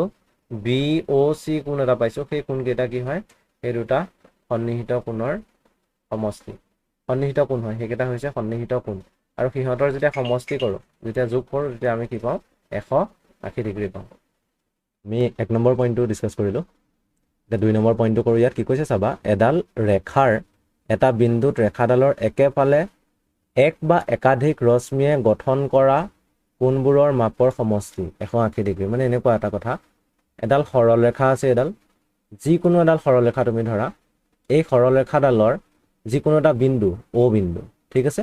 এতিয়া O বিন্দুত কি কৰিছা তুমি এডাল ৰশ্মি আঁকিছা এই ৰশ্মিডাল ধৰি ললো মই এটো বিন্দু A এটো বিন্দু B A B বিন্দু আৰু ৰশ্মিডাল যিডাল সেই ৰশ্মিডালৰ এটা বিন্দু আছে C গতিকে কি হ'ব সেই ৰশ্মিডালে কি কৰিলে ৰেখাডালৰ একেফালে দুটা কোণ কৰিলে ন ৰেখাডালৰ লগত এটা AOC আৰু এটা কি BOC গতিকে আমি কি পাম কোণ AOC আৰু কোণ BOC এই দুটা যেতিয়া যোগ কৰিম আমি তেতিয়া কি পাম 180 ডিগ্ৰী কিন্তু অকল দুটা কোণ কৰিলে নহয় তিনটা চাৰিটা কোণ কৰিলে হ'ব মানে এনেকুৱা ধৰণৰ হ'ব ধৰা ৰেখাডাল এডাল ইয়াতে এটা বিন্দু A এটা বিন্দু B ইয়াতে O বিন্দুটো ধৰি লৈছো এতিয়া O বিন্দুৰ পৰা আৰম্ভ হৈ পেলাই দুডাল বা তিনিডাল ধৰি লৈছো মই তিনিডাল ৰশ্মি গঠন হৈছে তিনিডাল ৰশ্মি ওৰ পৰা আৰম্ভ হৈছে এডাল ধৰি ললো এটো ধৰি ললো P এটো ধৰি ললো Q এটো ধৰি ললো R ঠিক আছে এতিয়া ইয়াত কোণ কেইটা উৎপন্ন হ'ল চোৱা এটা এটো কোণ দুটা হ'ল এটো তিনিটা এটো চাৰিটা এতিয়া কোণ কেইটাৰ নাম দিয়াচোন আমি বাওঁ হাতৰ পৰা দি যাওঁ কোণ AOP হয় না কোণ এ অ পি তাৰ পাছত আমি যোগ কৰিম কি কোণ পি অ কিউ যোগ কৰিম কোণ পি অ কিউ তাৰ পাছতে কোণ কি যোগ কৰিম কিউ অ আৰ কোণ কিউ অ আৰ আৰু এটা কোণ যোগ কৰিব লাগিব সেইটো হৈছে আৰ অ বি কোণ আৰ অ বি এতিয়া এই কোণকেইটাৰ মাপৰ সমষ্টি কি হ'ব 180 ডিগ্ৰী হ'ব কাৰণ সেই কোণকেইটা কেনেকৈ গঠন হৈছে চাবা এই ৰেখাডালৰ একেফালে গঠন হৈছে আৰু একেটা বিন্দুৰ পৰাই সেই কোণকেইটাৰ ৰশ্মিবোৰ উৎপত্তি হৈছে বা বাহুবোৰ উৎপত্তি হৈছে সেইটো কাৰণে এই কোণবোৰৰ সমষ্টি কি হ'ব লাগিব 180 ডিগ্ৰী হ'ব লাগিব তাৰ পাছতে আহিলে তৃতীয় পইণ্টটো যেটো থাৰ্ড পইণ্ট আছে আমি থাৰ্ড পইণ্টটো ডিসকাস কৰো এতিয়া থাৰ্ড পইণ্টত কি আছে এটা বিন্দুত উৎপন্ন হোৱা আটাইবোৰ কোণৰ মাপৰ সমষ্টি 360 ডিগ্ৰী এটা বিন্দু আছে ধৰি লোৱা O বিন্দুৰ পৰা আৰম্ভ হৈছে এডাল ৰশ্মি ধৰি লোৱা OB তাৰ পাছতে আন এডাল ৰশ্মি আৰম্ভ হৈছে ওৰ পৰা এডাল ধৰি লোৱা OA ইয়াতে বিন্দুটো আছে A বিন্দু তাৰ পাছতে এইফালে ধৰি লোৱা OC এতিয়া কি কৈছে এটা বিন্দুত উৎপন্ন হোৱা আটাইবোৰ কোণৰ মাপৰ সমষ্টি 360 ডিগ্ৰী মানে আটাইবোৰ কোণ আমি ধৰিব লাগিব আটাইবোৰ কোণ কি কি চোৱা এই বিন্দুটো মই O বুলি ধৰিছো O বিন্দুৰ পৰা আৰম্ভ হৈছে এতিয়া ইয়াত এটা কোণ পালো কোণ AOB দেখা পাইছা তাৰ পাছতে এটো কোণ কি হয় কোণ AOC আৰু এটা কোণ পাইছো BOC হয়নে BOC এটা কোণো পাইছো গতিকে আমি কি লিখিব লাগিব যে সেই বিন্দুটোত O বিন্দুটোত সৃষ্টি হোৱা যিকেইটা কোণ অৰ্থাৎ কোণ AOB আৰু কোণ কি আছে কোণ আছে AOC আৰু কোণ কি আছে কোণ BOC এই তিনিটা কোণৰ সমষ্টিটো আমি কি পাব লাগিব 360 ডিগ্ৰী পাব লাগিব এতিয়া আমি নেক্সট পেজলৈ যাও নেক্সট পেজত কি আছে চোৱা বিপ্ৰতীপ কোণ মানে কি হয় বিপ্ৰতীপ কোণৰ কথা আমি আলোচনা কৰিব লাগিব কি কৈছে চোৱা দুডাল সৰল ৰেখাই কটাকটি কৰিলে উৎপন্ন হোৱা কোণবোৰৰ উমৈহতীয়া বাহু নথকা কোণৰ জোৰবোৰক দুডাল সৰল ৰেখা আছে এডাল সৰল ৰেখা আৰু এডাল সৰল ৰেখা ধৰি লোৱা এডাল ঠিক আছে এই সৰল ৰেখা দুডালে এডালে সিডালক কটাকটি কৰিছে মই প্ৰথম সৰল ৰেখাডাল ধৰিছো AB সৰল ৰেখা আৰু দ্বিতীয় সৰল ৰেখাডাল ধৰিছো CD সৰল ৰেখা তোমালোকৰ কিতাপতো দিয়া আছে তথাপিতো তোমালোকে মই আঁকি দিয়াটোত চোৱা ইয়াত এটা কোণ কেইটা মই ধৰি লৈছো এটা কোণ 1 বুলি ধৰিছো এটা কোণ এফালে 2 বুলি ধৰিছো এটা কোণ 3 ধৰিছো এটা কোণ 4 ধৰিছো এতিয়া লাইনটো পঢ়া ভালকৈ কি কৈছে উৎপন্ন হোৱা কোণবোৰৰ উমৈহতীয়া বাহু নথকা কোণ দুডাল ৰেখাই কটাকটি কৰিছে কিন্তু উমৈহতীয়া বাহু নথকা কোণ কি আছে কোণ 1 আৰু কোণ 2 ইহঁতৰ মাজত যদি চাও উমৈহতীয়া বাহু কি আছে উমৈহতীয়া বাহু আছে OA হয়নে কোণ 2 আৰু কোণ 3 ৰ মাজত উমৈহতীয়া বাহু আছে কি OD গতিকে এনেকুৱা ধৰণৰ কোণবোৰ নহব কিন্তু আমি যদি কোণ 1 আৰু কোণ 3 লওঁ কোণ 1ত থকা বাহু কেইটা কি কি চোৱা কোণ 1ত থকা বাহু কেইটা মই লিখি দিছো কোণ 1ত থকা বাহু কেইটা হৈছে OA আৰু OC হয়নে OA আৰু OC আৰু কোণ 3ত থকা বাহু কেইটা কি কোণ 3ত থকা বাহু কেইটা হৈছে OD আৰু OB গতিকে ইয়াত দেখা পাইছে যে উমৈহতীয়া বাহু নাই মানে এই কেইটা কোণে কি হ'ব তেতিয়া বিপ্ৰতীপ কোণ হ'ব 1 আৰু 3 অৰ্থাৎ বিপৰীত দিশত থকা বিপৰীত ফালে থকা কোণবোৰ কি হ'ব বিপ্ৰতীপ কোণ এতিয়া আমি কি বুলি কম কোণ 1 আৰু কোণ 3 হৈছে কি বুলি লিখিম বিপ্ৰতীপ কোণ আৰু এই কোণবোৰক আমি বেলেগ এটা ইংৰাজীত কি বুলি কওঁ ইংৰাজীত কওঁ আমি ভাৰ্টিকেলি অপজিট এংগল আৰু এযোৰ কোণ বাছি উলিয়াচোন যোনযোৰ বিপ্ৰতীপ হয় কোণ 2 আৰু কোণ 4 কোণ 2 ক্ষেত্ৰত চোৱা কোণ 2 আৰু কোণ 4 কোণ 2 ক্ষেত্ৰত চোৱা বাহু কেইটা কি আৰু কোণ 4 ক্ষেত্ৰত চোৱা বাহু কেইটা কি কোণ 2 ক্ষেত্ৰত বাহু কেইটা কি হ'ব কোণ 2 ক্ষেত্ৰত বাহু হ'ব OA আৰু OD আৰু কোণ 4 ক্ষেত্ৰত কি হ'ব বাহু কেইটা OC আৰু OB উমৈহতীয়া বাহু পাইছো জানো ইয়াত থকা বাহু এটা ইয়াত আছে জানো নাই নহয় সেইটো কাৰণে কোণ 2 আৰু কোণ 4 এই কোণ কেইটাও কি হ'ব বিপ্ৰতীপ কোণ হ'ব গতিকে আমি এটা কথা কি গম পালো যে দুডাল ৰেখাই যেতিয়া কটাকটি কৰিব এডাল ৰেখা আৰু এডাল ৰেখা ইহঁতি কটাকটি কৰিলে তাত দুযোৰ বিপ্ৰতীপ কোণ উৎপন্ন হৈছে মই দেখাই দিছোঁ চাবা বেলেগ বেলেগ ৰঙেৰে দেখুৱাইছোঁ বগা ৰং দি এইটো এটা বিপ্ৰতীপ কোণ কাৰ বিপ্ৰতীপ কোণ এইটো এইযোৰ হৈছে বিপ্ৰতীপ কোণ ঠিক আছে বিপৰীতত থকা তাৰ পাছতে এযোৰ পালোঁ আমি আৰু এযোৰ লওঁ এতিয়া মই হালধীয়াৰ বৰণ দি দেখুৱাইছোঁ এইটো কোণ আৰু এইটো কোণ বুজি পালা গতিকে দুডাল ৰেখাই যেতিয়া কটাকটি কৰিব ইয়াত লিখিয়ে হৈছে দুডাল ৰেখাই কটাকটি কৰিলে দুযোৰ বিপ্ৰতীপ কোণ উৎপন্ন হয় আৰু বিপ্ৰতীপ কোণ দুযোৰ আমি দেখা পাইছোঁ ইয়াত এযোৰ আমি এনেকৈ হালধীয়া দিছোঁ আৰু এযোৰ কি দিছোঁ বগা দিছোঁ গতিকে তোমালোকে নামাকৰণ কৰিব লাগিব সেইটো তোমালোকে নিশ্চয় কৰিব পাৰিবা তাৰ পাছত কি আহিলে উপপাদ্য এটা দিছে উপপাদ্যটো কি চোৱা দুডাল ৰেখাই কটাকটি কৰিলে উৎপন্ন হোৱা বিপ্ৰতীপ কোণবোৰ সদায় সমান দুডাল ৰেখাই যেতিয়া কটাকটি কৰিব তেতিয়া উৎপন্ন হোৱা বিপ্ৰতীপ কোণবোৰ সদায় সমান মানে ধৰি লোৱা এই দুডাল ৰেখাই কটাকটি কৰিছে তেতিয়া দুযোৰ বিপ্ৰতীপ কোণ উৎপন্ন হৈছে মই ধৰি ললোঁ এইযোৰ বিপ্ৰতীপ কোণ এইটো কোণ আৰু এইটো কোণ কোণ 1 আৰু কোণ 2 বুলি ধৰি লোৱা এতিয়া কি বুলি কৈছে উপপাদ্যটোৰ মতে কোণ 1 আৰু কোণ 2 সদায় কি হ'ব লাগিব সমান হ'ব লাগিব মানে দুডাল ৰেখাই যেতিয়া কটাকটি কৰিব তেতিয়া যি দুযোৰ বিপ্ৰতীপ কোণ উৎপন্ন হ'ব প্ৰথম যোৰৰ কোণ কেইটা সমান হ'ব এইটো কোণ আৰু যদি মই বাকী কেইটাক এইটোক 3 বুলি ধৰোঁ এইটোক 4 বুলি ধৰোঁ তেতিয়া কোণ 3 আৰু কোণ 4 সমান কিন্তু এইটো কোৱা নাই যে কোণ 1 কোণ 2 কোণ 3 আৰু কোণ 4 সব সমান নহয় কোণ 1 আৰু কোণ 2 সমান বিপ্ৰতীপ কোণ 3 আৰু কোণ 4 সমান কোণ 1 কোণ 2 কোণ 3 কোণ 4 গোটেইকেইটা সমান নহয় কিন্তু 1 2 লগত সমান 3 4 লগত সমান কাৰণ 1 আৰু 2 এযোৰ হৈছে বিপ্ৰতীপ আকৌ 3 আৰু 4 সেইযোৰ হৈছে বিপ্ৰতীপ তাৰ পাছত চোৱা ইয়াত কি কৈছে এ বি আৰু চি ডি দুডাল ৰেখা ল'ব লাগিব আমি ল'ম এতিয়া এ বি আৰু চি ডি দুডাল ৰেখা ল'বলৈ কৈছে পৰস্পৰে কি কৰিছে অ বিন্দুত কটাকটি কৰিছে ৰেখা দুডালে কটাকটি কৰি উৎপন্ন কৰা বিপ্ৰতীপ কোণবোৰ হ'ল এ অ চি বি অ ডি আৰু বি অ চি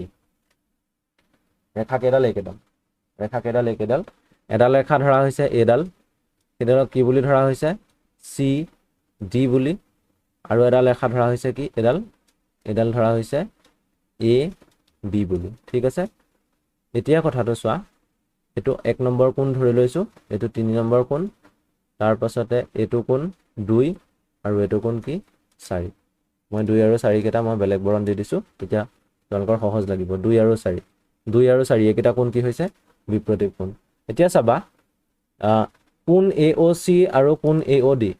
সমান বুলি লিখিছে কিয় লিখিছে আমি সেইটো কথা জানিব লাগিব কোণ এ অ চি আৰু কোণ এ অ ডি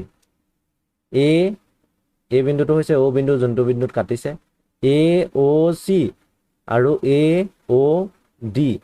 চোৱা চি ডি সৰল ৰেখা হয়নে চি ডি কি হয় এডাল সৰল ৰেখা মই এতিয়া চি ডি সৰল ৰেখাডাল যদি এনেকৈ আঁকো তেতিয়া এইটো কি হৈছে এইটো অ বিন্দু এইটো চি বিন্দু এইটো ডি বিন্দু এতিয়া ইয়াত এইটো এ বিন্দু এ অ চি কোণটো আৰু এ অ ডি কোণটো সেই কোণ দুটা যেতিয়া যোগ কৰোঁ তেতিয়া আমি কিমান পাওঁ 180 ডিগ্ৰী পাওঁ কাৰণ এডাল সৰল ৰেখা হয় ন সৰল ৰেখাডালত একেফালে কি কোণ উৎপন্ন হয় দুটা কোণ যদি থাকে একেফালে এডাল ৰশ্মিয়ে এটা বিন্দুত দুটা কোণ যদি উৎপন্ন কৰে এটা এ অ চি আৰু এটা এ অ ডি তেতিয়াহ'লে সেই কোণ দুটা কি হয় সমান হয় আৰু সেই কোণকেইটা কি বুলি কোৱা হয় ৰৈখিক জোৰ কাৰণ সেই কোণকেইটা আমি যেতিয়া যোগ কৰোঁ তেতিয়া আমি কি পাওঁ 180 ডিগ্ৰী পাওঁ সেইটো কাৰণে এ অ চি আৰু এ অ ডিৰ যোগফল কি লিখিলে 180 ডিগ্ৰী লিখিছে ৰৈখিক জোৰ তাৰ পাছতে বি অ ডি আৰু এ অ ডি লিখিছে চাবা বি অ ডি আৰু এ অ ডি এতিয়া এ বিক সৰল ৰেখা বুলি ধৰি লৈছে আৰু এইফালে আছে ডি এইটো ধৰি লোৱা এ এইটো ধৰি লোৱা বি এতিয়া কি হ'ব এ বি সৰল ৰেখা তাৰ পাছতে অ ডি এডাল ৰশ্মি বুলি ধৰি লোৱা অ ডি যদি এডাল ৰশ্মি হয় তেতিয়া ইয়াত উৎপন্ন হোৱা কোণটো আৰু ইয়াত উৎপন্ন হোৱা কোণটো সেই কোণকেইটা হৈছে সন্নিহিত কোণ আৰু সেই কোণকেইটা যেতিয়া যোগ কৰিম তেতিয়া আমি কি পাম 180 ডিগ্ৰী পাম হয়নে গতিকে কোণ এ অ ডি আৰু কোণ বি অ ডি যেতিয়া যোগ কৰিম আমি 180 ডিগ্ৰী পাম সেইটো কাৰণে লিখিছে কোণ এ অ ডি আৰু কোণ বি অ ডি 180 ডিগ্ৰী এতিয়া চোৱা প্ৰথমটো এইটো 1 নম্বৰ ধৰি লোৱা এইটো 2 নম্বৰ ধৰি লোৱা ৰৈখিক জোৰটো দুইটাই হয় গম পাইছা দুইটা ৰৈখিক জোৰৰ পৰাই উলিয়াইছে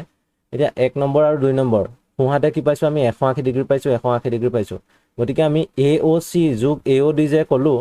আৰু এইফালে বি অ ডি যোগ এ অ ডি যে ক'লোঁ এইকেইটা কি হ'ব লাগিব সমান হ'ব লাগিব কাৰণ ইয়াতো আমি সোঁহাতে 180 ডিগ্ৰী পাইছোঁ, এফালেও 180 ডিগ্ৰী পাইছোঁ। সেইটো কাৰণে নেক্সট ষ্টেপত কি কৰিলে, AOC আৰু AOD লিখিলে নহয়, আকৌ সমান চিন দি পেলাই কোন BOD আৰু কোন AOD লিখিলে, কোন BOD আৰু কোন AOD। এতিয়া বাওঁহাতে কোন AOD আছে, সোঁহাতেও কোন AOD আছে, তেতিয়া কোন AOD কেইটা কেঞ্চেল যাব। কোন AOD কেইটা যদি কেঞ্চেল দাই থাকিব কি আমাৰ, কোন AOC থাকিব আৰু কোন BOD থাকিব। কোন AOC আৰু কোন BOD, কোন AOC আৰু কোন BOD মানে কি হয়, বিপ্ৰতীপ কোণ হয়নে নহয়। কোন AOC আৰু কোন BOD বিপ্ৰতীপ কোণ হয়। যদি বিপ্ৰতীপ কোণ হয় তেতিয়াহ'লে সেই বিপ্ৰতীপ কোণকেইটা আমি সমান বুলি প্ৰমাণ কৰিলোঁ, অৰ্থাৎ আমি উপপাদ্যটো প্ৰমাণ কৰি দেখুৱাব পাৰিলোঁ। তাৰ পাছতে আহিলে উদাহৰণ 2। উদাহৰণ 2 চোৱা, তলৰ প্ৰতিটো কোণৰ পূৰক কোণবোৰৰ মাপ উলিওৱা। এতিয়া পূৰক কোণ মানে কি আছিলে, পূৰক কোণ মানে কি আছিলে, এটা কোণ ধৰি লোৱা A, এটা কোণ ধৰি লোৱা A আৰু আনটো কোণ ধৰি লোৱা B। তেতিয়াহ'লে সেই কোণ দুটাৰ সমষ্টি যদি 90 ডিগ্ৰী হয়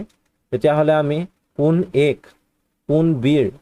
কি বুলি কওঁ, পূৰক কোণ বুলি কওঁ, বা কোণ Bক কোণ Aৰ পূৰক কোণ বুলি কওঁ। অৰ্থাৎ দুটা কোণক আমি ইটো সিটোৰ পূৰক কোণ বুলি ক'ম যেতিয়া কোণকেইটাৰ মাপৰ সমষ্টিটো কিমান হ'ব, 90 ডিগ্ৰী হ'ব। এতিয়া এটা কোণ দিয়া আছে 56 ডিগ্ৰী, আনটো কোণ উলিয়াব লাগে, মানে কথাটো এনেকুৱা ধৰণৰ চোৱা, এটা কোণ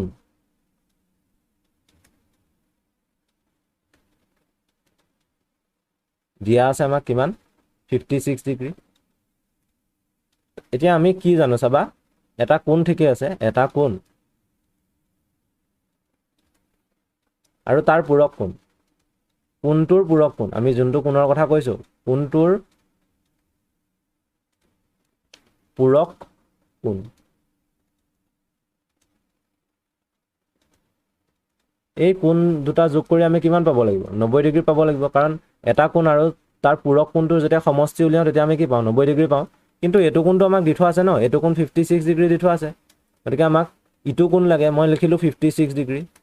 তাৰপিছতে কোণটোৰ পূৰক কোণ বুলি লিখিছোঁ, এইটো কোণটোৰ পূৰক কোণ, সিহঁতৰ সমষ্টি আমি পালোঁ 90 ডিগ্ৰী। তেতিয়াহ'লে আমাক কি উলিয়াব লাগে, কোণটোৰ পূৰক কোণটোৰ মাপ উলিয়াব লাগে ন। এইফালে 56 যোগ হৈ আছে, ইফালে গ'লে কি হ'ব, বিয়োগ হ'বগৈ। গতিকে আমি কি পামগৈ, আমি পামগৈ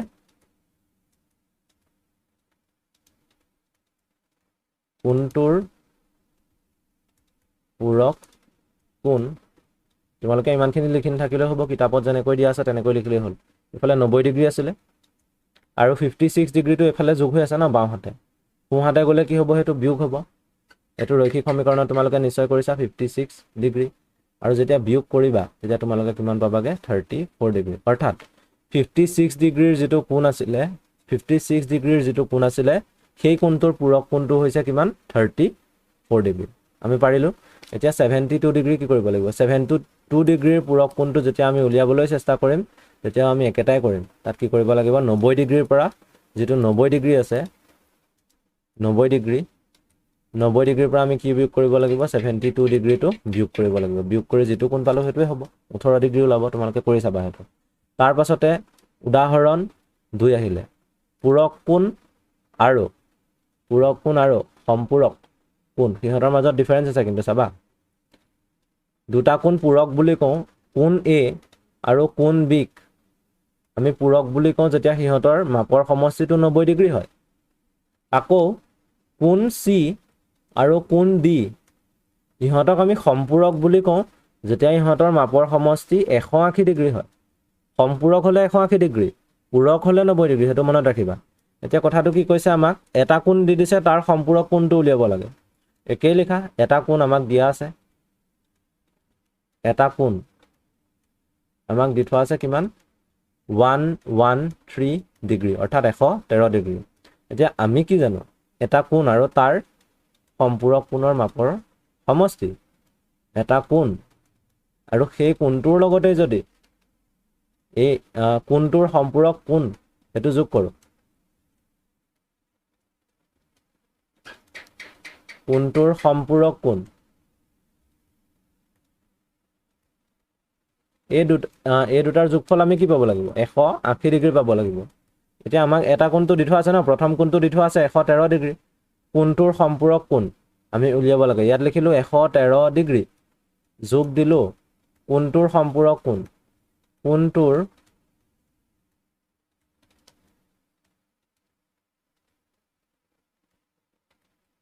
সম্পূৰক কোণ কিমান 180 ডিগ্ৰী। এতিয়া আমি কোণটোৰ সম্পূৰক কোণটো উলিয়াবলৈ কি কৰিব লাগিব 113টো এইটো যে বাওঁহাতে যোগ হৈ আছে এইটো সোঁহাতে নি পেলাই কি কৰাব লাগিব বিয়োগ কৰাব লাগিব। তেতিয়া ইয়াত কি থাকিব কোণটোৰ সম্পূৰক কোণৰ মাপ হয় নি সেইটোৱে হ'ব কোণটোৰ সম্পূৰক কোণৰ মাপ কি ওলাব 180 ডিগ্ৰীৰ পৰা আমি কি বিয়োগ কৰিব লাগিব 133 ডিগ্ৰী আৰু 133 ডিগ্ৰী যেতিয়া আমি বিয়োগ কৰিম তেতিয়া আমি 133 নহয় 113 আছিল 113 ডিগ্ৰী 113 ডিগ্ৰী আমি যেতিয়া বিয়োগ কৰিম তেতিয়া আমি কিমান পাম 67 ডিগ্ৰী। ঠিক সেইদৰে তোমালোকে কৰিব পাৰিবা পাছৰটো 87 ডিগ্ৰী আছে 87 ডিগ্ৰী যেতিয়া দিয়া থাকিব একেই কৰিব লাগিব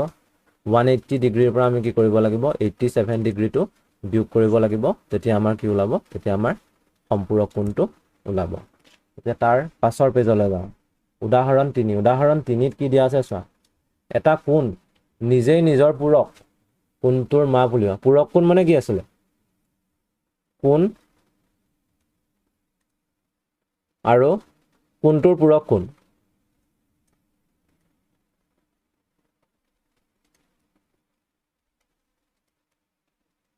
ইহঁতৰ সমষ্টি কিমান পাব লাগে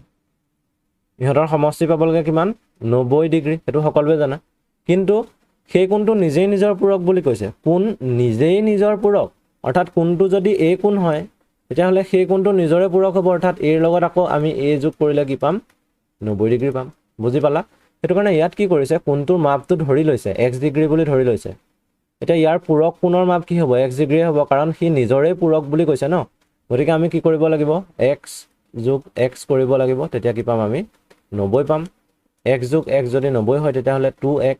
ইকুৱেল টু 90 ওলাব আৰু x ইকুৱেল টু কি ওলাবগৈ 90/2 90/2 কৰিলে আমি কি পাম 45 পাম অৰ্থাৎ আমাৰ কোণটো কি ওলাব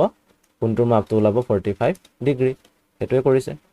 নিশ্চয় বুজি পাইছা এইটো এইটো তোমালোকে সমাধানটো ৰৈখিক সমীকৰণ প্ৰয়োগ কৰি কৰিব লাগিব তোমালোকক এইটো নিশ্চয় শিকোৱা হৈছে গতিকে তোমালোকে চাই ল'বা এইটো। এতিয়া আহিলে উদাহৰণ তাৰ পাছৰটো কাষৰ চিত্ৰত PR এডাল ৰেখা বুলি কৈছে চোৱা PR এডাল ৰেখা এডাল ৰেখা OQ এডাল ৰশ্মি সেই ৰেখাডালতে এটা O বিন্দু আছে আৰু সেই O বিন্দুটোৱে কি কৰিছে এডাল ৰশ্মিৰ সৃষ্টি কৰিছে এডাল হৈছে OQ ৰশ্মি। এতিয়া কৈছে যে OQ এটা ৰশ্মি যাতে QOR কোণ এটা দিয়া আছে QOR কোণটো 55 ডিগ্ৰী QOR এইটো কোণ হৈছে 55 ডিগ্ৰী তেতিয়া আমি কি কৰিব লাগে তেতিয়া আমি উলিয়াব লাগে POQ কোণটো উলিয়াব লাগে এই কোণটো উলিয়াব লাগে এই কোণটো চোৱা। এতিয়া কি হ'ব কথাটো এডাল ৰেখা হয় PR এডাল ৰেখা হয়নে PR এডাল ৰেখা সেই ৰেখাডালত এডাল ৰশ্মি আছে। এতিয়া সেই ৰশ্মিডালে যিকেইটা কোণ উৎপন্ন কৰিছে সেই কোণকেইটা কি হ'ব এটা আনটোৰ সম্পূৰক হ'ব হয়নে গতিকে ইহঁতি ৰৈখিক জোৰ হ'ব মানে সন্নিহিত কোণ লগতে সিহঁতৰ সমষ্টিটো 180 ডিগ্ৰী সেইটো কাৰণে ইহঁতি ৰৈখিক জোৰ হ'ব। এতিয়া আমি কি কৰিব লাগিব যিহেতু কোণকেইটা আমি পালোৱেই এটা কোণ হৈছে কোণ POQ আৰু এটা কোণ হৈছে কি কোণ QOR ইকুৱেল টু 180 ডিগ্ৰী সিহঁতৰ সমষ্টিটো 180 ডিগ্ৰী হ'ব কিন্তু আমাক QOR দি থোৱা আছে ন 55 ডিগ্ৰী তেতিয়াহ'লে কোণ POQ কি হ'ব কোণ POQ হ'ব 180 ডিগ্ৰী মাইনাছ কোণ QOR কোণ QOR দি থোৱা নাই জানো কোণ QOR কিমান দি থোৱা আছে 55 ডিগ্ৰী তেতিয়া 180 ডিগ্ৰীৰ পৰা আমি কি কৰিব লাগিব 55 ডিগ্ৰীটো বিয়োগ কৰিব লাগিব আৰু যেতিয়া বিয়োগ কৰিম তেতিয়া আমাক POQ কোণটো যিটো উলিয়াবলৈ দিছিলে আমি সেই কোণটো পাই যাম সেইটো কিমান ওলাব 125 ডিগ্ৰী তোমালোকে কৰি চাবা নিশ্চয় এইটো ওলাব।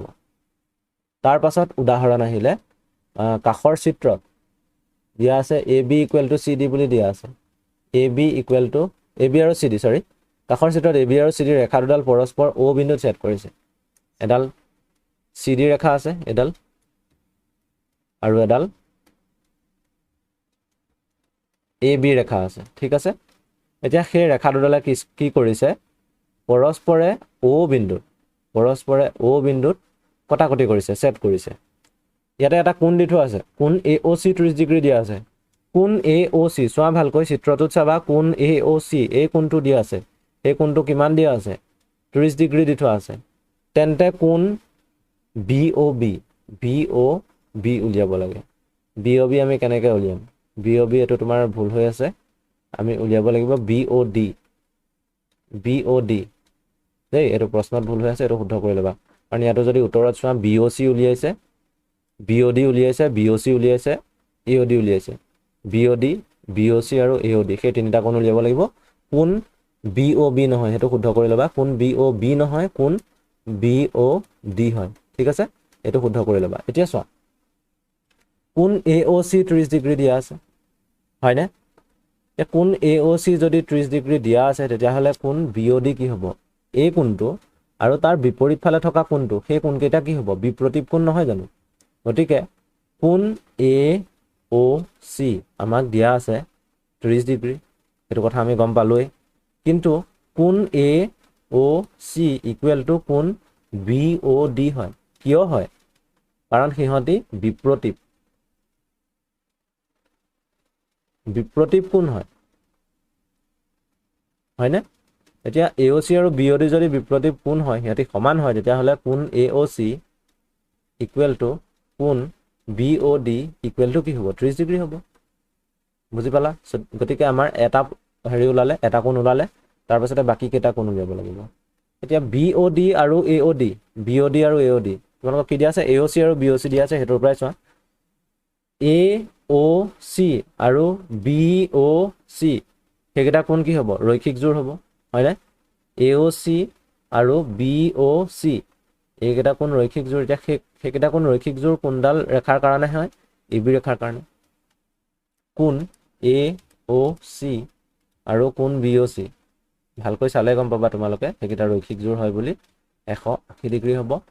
কিয় হয়? কাৰণ সিহঁতি ৰৈখিক জোৰ। ঠিক আছে,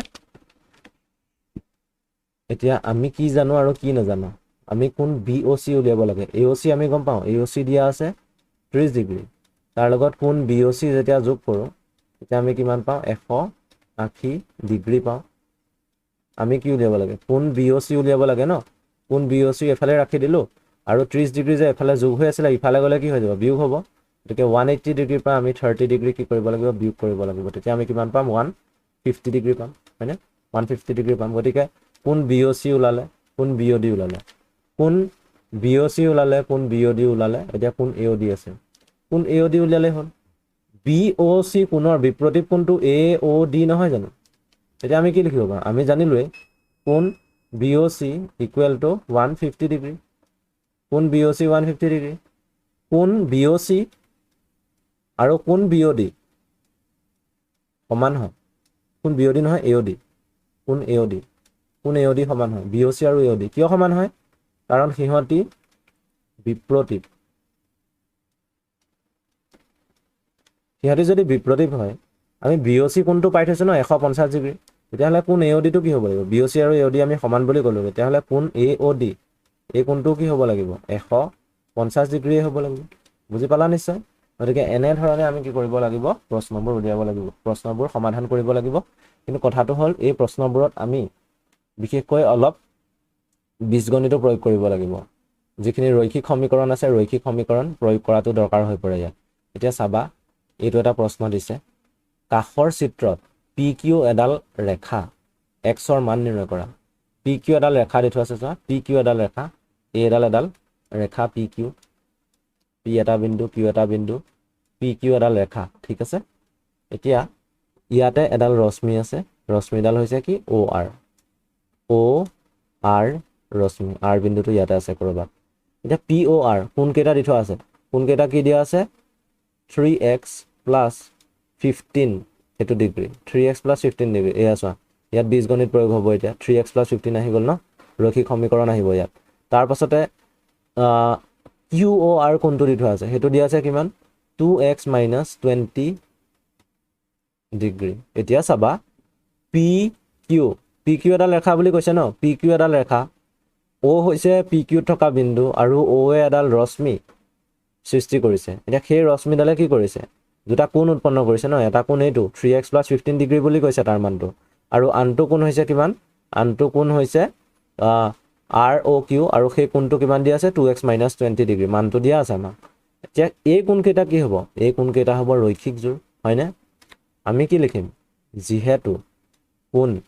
POR আৰু কোণ QOR ৰৈখিক জোৰ